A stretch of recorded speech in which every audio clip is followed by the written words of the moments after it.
il fait chaud.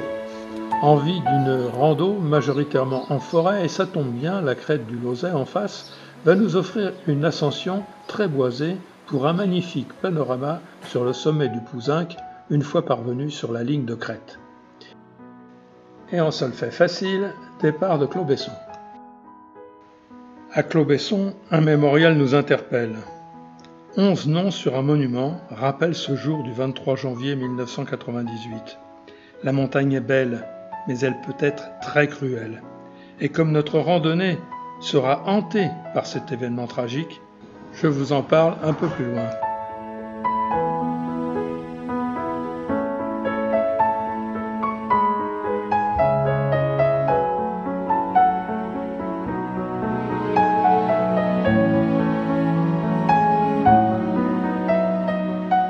Très vite, nous quittons le chemin de ceinture pour attaquer la montée.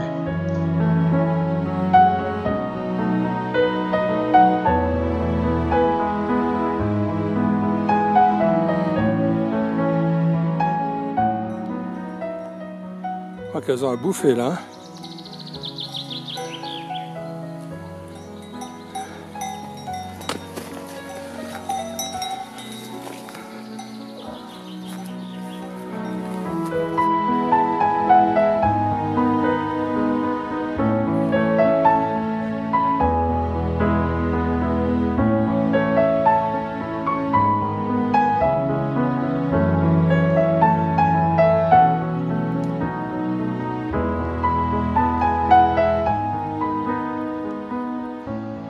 L'aspect mystérieux et impénétrable de cette forêt ne fait que renforcer le contraste avec la luminosité soudaine dès que l'on s'échappe de la forêt.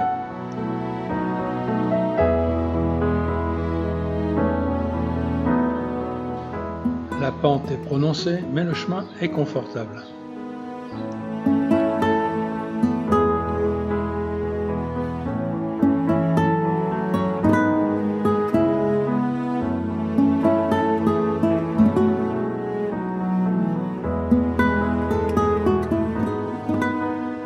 Festival de Santoré.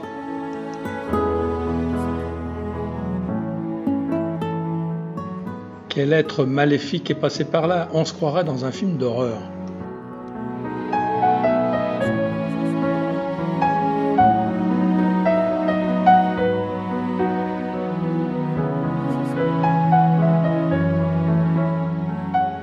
Nous approchons de la crête qui offre une vue dégagée et magnifique sur les sommets environnants.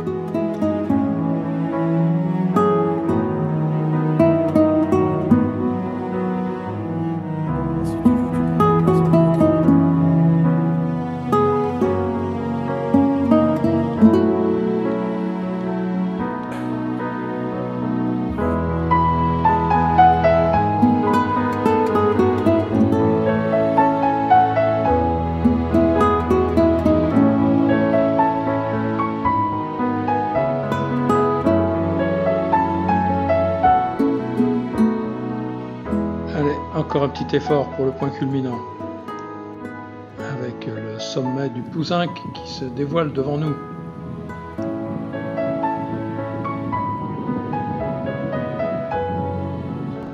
Nous y sommes avec la vue sur le lac de Serponçon et le Grand Morgon.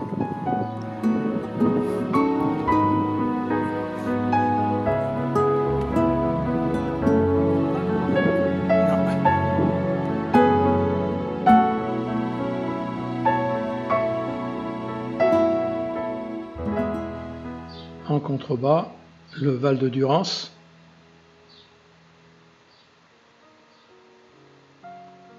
et le vallon qui monte aux Ors avec les Ors chef-lieu.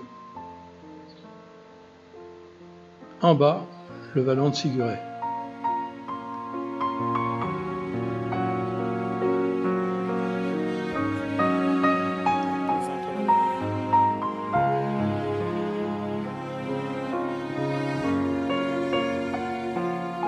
Allez, on attaque la descente.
Voilà, c'est ici que le drame s'est joué.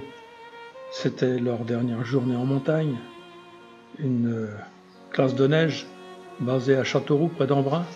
Avant de repartir pour Paris ce vendredi soir, ils devaient faire une randonnée en raquette. 32 élèves âgés de 13 à 15 ans, venant d'une classe de Montigny-le-Bretonneux. Ils ont passé la nuit au gîte de la Traille, à Crau. Il fait très beau, mais le risque d'avalanche est très élevé, il est de 4 sur 5. Les accompagnateurs sont confiants, des professionnels, un guide de haute montagne, 2 moniteurs de ski, un accompagnateur moyenne montagne, 2 animateurs BAFA. Un groupe de 26 enfants, 6 adultes partent pour un parcours vers la crête où nous sommes. À 13h30, c'est l'horreur. Les raquettistes en file indienne font partir une plaque avant, en arrivant sur la crête, les emportant sur 300 mètres vers la forêt. Cette avalanche du 23 janvier 1998 sera la plus meurtrière en France sur le nombre de victimes et l'âge des jeunes gens. Cet accident a marqué profondément toute la vallée.